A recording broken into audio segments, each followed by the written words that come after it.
The girl did nothing more than lower her palm into the seawater, and in the next instant, countless fish seemed drawn by an invisible force, streaming and swirling around Anna from every direction, as though answering some ancient, wordless call. The fishermen watching from the shore couldn't suppress the greedy, delighted grins spreading across their faces. Every time they went out to sea with Anna, they came back with nets full to bursting. But her gift extended far beyond that. 10 years earlier, the island's mayor, Jack, had stumbled upon an old shipwreck along the coastline. Word spread quickly, and the islanders rushed to the shore to launch a rescue operation. Exploring deep inside the hull, Jack suffered a bad gash across his abdomen from a sharp edge. When he emerged from the water shortly after, he was cradling a baby girl, and the wound across his stomach was visibly closing before the eyes of everyone watching, the flesh knitting back together as though time itself were running in reverse. That inexplicable power made the infant something sacred in the eyes of every person on the island. From that day forward, the local clinic sat empty while a steady line of people formed outside Jack's door, because anyone fortunate enough to touch the child, no matter what illness they suffered from, was healed on the spot. Even Jack's mother-in-law, who had been deep in the grip of dementia, recovered her memory and vitality completely,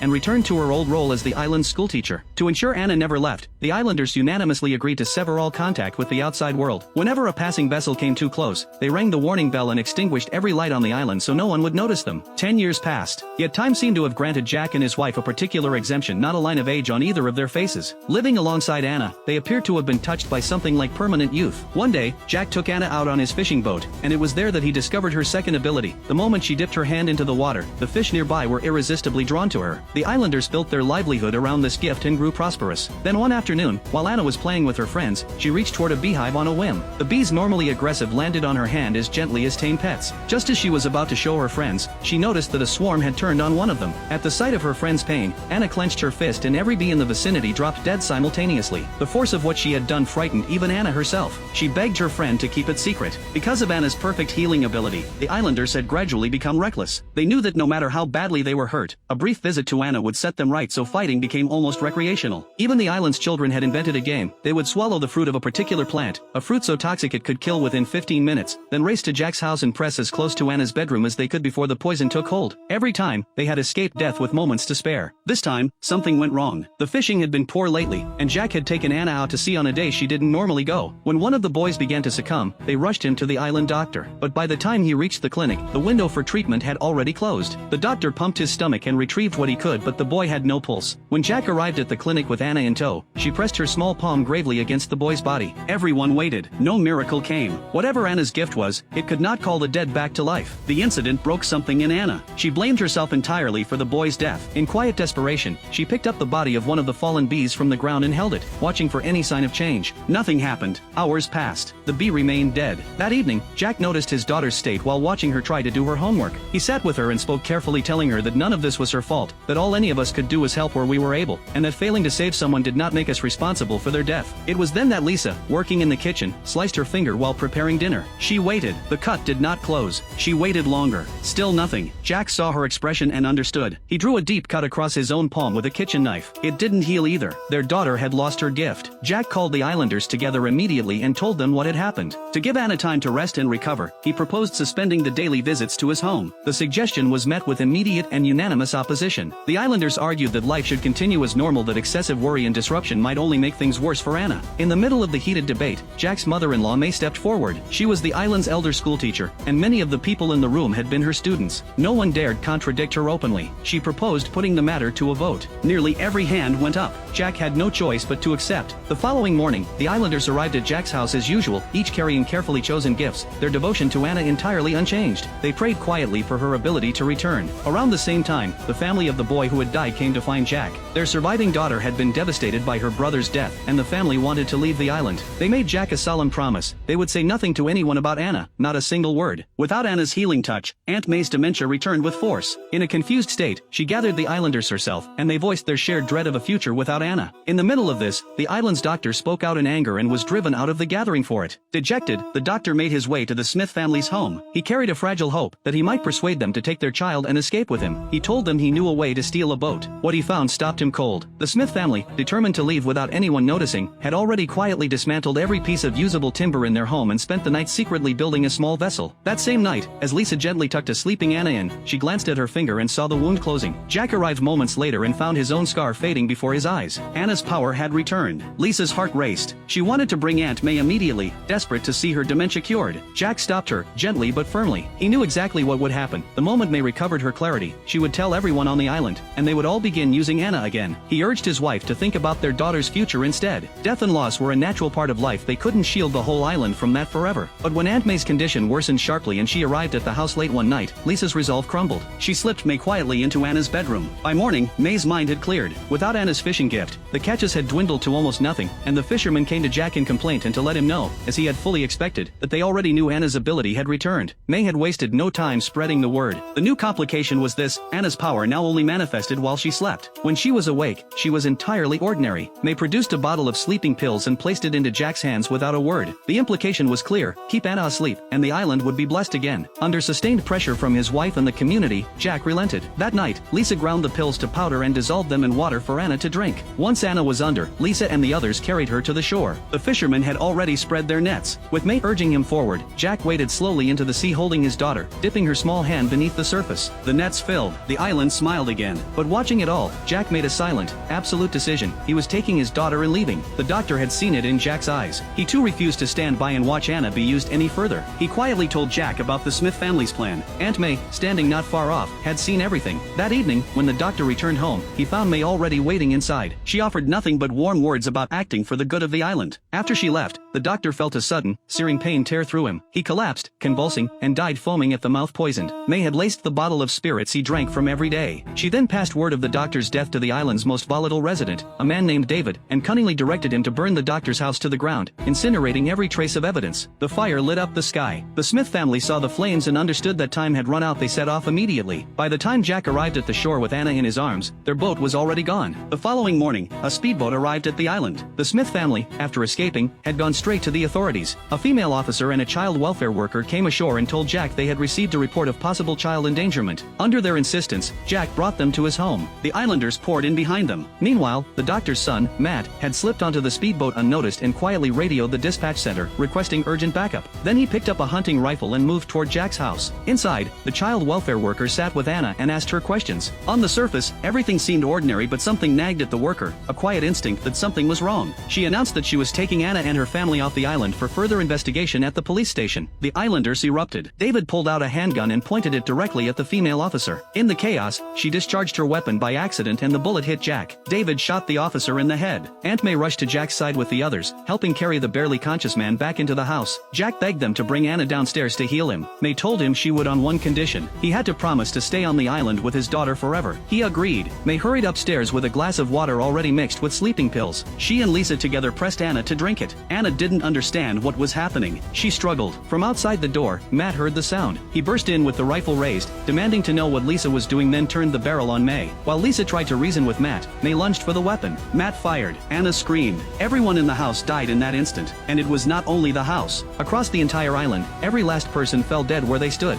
Anna was left alone with what she had witnessed, consumed by grief. In the distance, the rescue team dispatched by the authorities was drawing closer to the island, sailing steadily toward a place where there was no one left to save.